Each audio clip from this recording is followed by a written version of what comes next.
je suis aussi membre du CPP. Ouais. Et actuellement, vraiment, nous sommes à un tournant.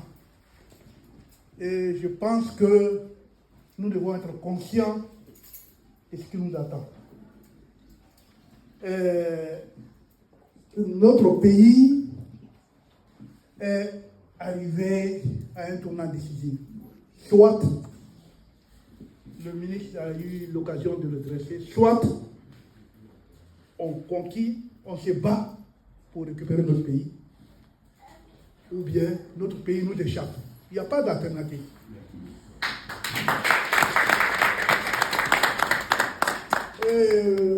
Moi, je ne sais pas, est-ce que nous voyons la même chose? Est-ce que nous avons fait le même parcours? Regardons un peu notre candidat, Laurent Gbagbo. Son parcours, qu'est-ce qu'il a besoin encore? Qu'est-ce qu'il a besoin de nous? C'est nous, en toute conscience, qui avons besoin de lui. Il a tout donné, on a vécu, on a suivi sa lutte, il a tout donné pour la Côte d'Ivoire. Et encore, il dit, si vous voulez, je suis là pour vous. Ça, c'est un don de soi. Ça, c'est un sacrifice. Vraiment, pour moi, nous ne pouvons pas accepter l'injustice qui est en train de se dessiner. C'est une injustice totale. En empêchant le président Laurent Gbagbo à être sur la liste, et même des deux côtés, c'est-à-dire qu'il n'a même pas le droit actif et passif. Ça, c'est une injustice. Un ancien président, vraiment, il ne mérite plus d'être là. Parce que les faits sont là, hein, je n'invente rien. Ils nous ont trop menti. Il avait besoin de 5 ans, non? Et après, il change la constitution pour plusieurs années. C'est-à-dire, et aujourd'hui encore, qu'est-ce qu'on voit? La situation politique de notre pays, la cherté de la vie. On a parlé ici aussi de l'endettement hallucinant qui est là. Alors, est-ce que nous allons accompagner cela encore?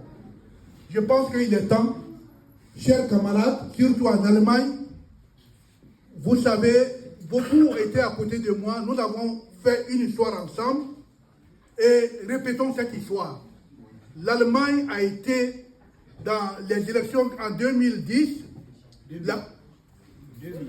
2000, a été l'un des pays en Europe qui, au fait, en allait comme en retour à gagner les élections présidentielles. Ouais. 2000. Oui, 2010 a gagné les élections présidentielles. Ouais. Donc, je vous encourage à aller dans cette voie. Beaucoup de camarades qui m'ont accompagné savent quelles sont les stratégies qu'on a mises en place. Et je pense que vous avez la capacité et la compétence. Ouais, les amis, l'indignité, le nouveau mot du RHDP. L'indignité, c'est quand quelqu'un dit aux Ivoiriens et aux Africains, donnez-moi 5 ans et je vais transformer la Côte d'Ivoire. Et que cet individu a eu 15 ans et qu'aujourd'hui les magasins des Ivoiriens sont cassés. Les Ivoiriens sont humiliés dans les chairs. Des Ivoiriens dorment sur des tombeaux, sous des ponts. Des Ivoiriens n'arrivent plus à payer leurs factures d'électricité. Les Ivoiriens ne mangent plus 3 fois par jour. Quand on échoue lamentablement de cette façon-là, la chose qui reste à faire, c'est de donner le pouvoir à ceux qui veulent changer la vie et l'avenir de nos enfants.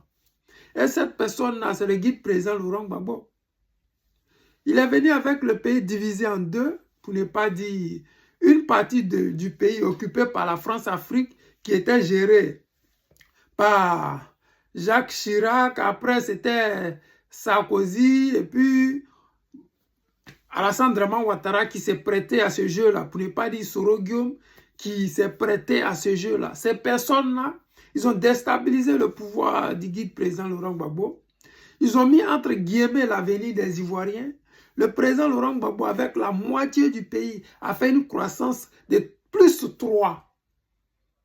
Dramane Ouattara, avec tout ce qu'il a, le pays unifié, les investisseurs qui viennent de partout, la paix, pas de gouvernement zaza comme le guide président Laurent Gbagbo le disait, pas de gouvernement d'union nationale, parce qu'on a vu l'Archive Patrick ici. Le président Laurent Gbagbo cherche le financement des projets, mais lui, Archive Patrick, il vole l'argent là, il s'en va garder dans ses comptes en Suisse et il ne réalise pas ces projets-là. 10 ans après, ils viennent sur des télévisions pour dire aux Ivoiriens, le président Laurent Gbagbo n'a rien fait, alors qu'ils étaient dans le gouvernement du président Laurent Gbagbo, alors qu'ils étaient ministres des infrastructures, alors que ces personnes-là, ils ont eu l'argent qu'il fallait pour faire ce qu'il fallait, mais ils ne l'ont pas fait. La mauvaise foi. Et c'est cette mauvaise foi-là qui a rattrapé le RHDP aujourd'hui. La seule chose que le RDA a pu faire aux Ivoiriens, ce sont des routes et les soi-disant des infrastructures. Dans le programme de gouvernement d'Alassane Dramane Ouattara, il n'y avait pas « Votez-moi, je vais construire des routes », il n'y en avait pas. « Votez-moi, je vais construire des ponts », il n'y en avait pas. Le seul projet que nous avons vu dans lui, son projet de gouvernement, c'était chaque Ivoirien un toit, les universitaires, chaque étudiant aura un ordinateur et des logements. Aujourd'hui, les Ivoiriens dorment dans des amphis. Aujourd'hui, les Ivoiriens ne peuvent pas dire que chaque université a droit à un ordinateur. On dit, en 5 ans, je vais construire 5 CHU. En 15 ans, on devait avoir 15 CHU. Aujourd'hui, ce n'est pas le cas. On devait avoir 15 universités. Aujourd'hui, ce n'est pas le cas. Qu'est-ce qui n'a pas marché? Ce qui n'a pas marché, c'est qu'ils ont plutôt menti, volé l'argent du contribuable ivoirien pour faire des projets pharaoniques qui n'ont rien apporté aux Ivoiriens. Parce qu'un pont à péage, ça prend plutôt l'argent des Ivoiriens et non, ça ne renfloue les poches des Ivoiriens. Ça donne l'argent au gouvernement d'Alassane Dramane Ouattara, mais qu'est-ce qu'ils font avec l'argent? Ils se taguent d'avoir réalisé, alors qu'ils se soignent tous en Europe. Comment est-ce que vous taguez d'avoir relevé le niveau de la santé, mais vous tous, vous vous soignez en Europe? C'est quel niveau de santé qui est relevé alors que vous vous soignez en Europe? Ce que le camarade vient de dire, c'est une réalité. Alassane Dramane Ouattara avait demandé 5 ans. Il n'a ni droit à un 4e mandat ou même à un 5e mandat. Il n'avait déjà pas droit à un 3e mandat, à plus forte raison un 4e mandat. Les Ivoiriens doivent faire barrage à ça. Les Ivoiriens doivent dire non à ça. Les Ivoiriens doivent s'élever pour installer le guide président Laurent Gbagbo dans ce fauteuil présidentiel. C'est à eux de voir. S'ils veulent qu'on aille aux élections, on ira aux élections. Mais s'ils veulent que le président Larue prenne le pouvoir en Côte d'Ivoire, on va le faire. On a vu ça à Madagascar. Madagascar, le président actuel, ou je ne sais pas trop s'il est toujours président, il n'était que le maire d'Antananarivo, c'est-à-dire que le maire des gens comme Abidjan, le maire d'Abidjan. Il a quitté maire pour être président, sans élection. Pour vous dire que ça peut arriver en Côte d'Ivoire.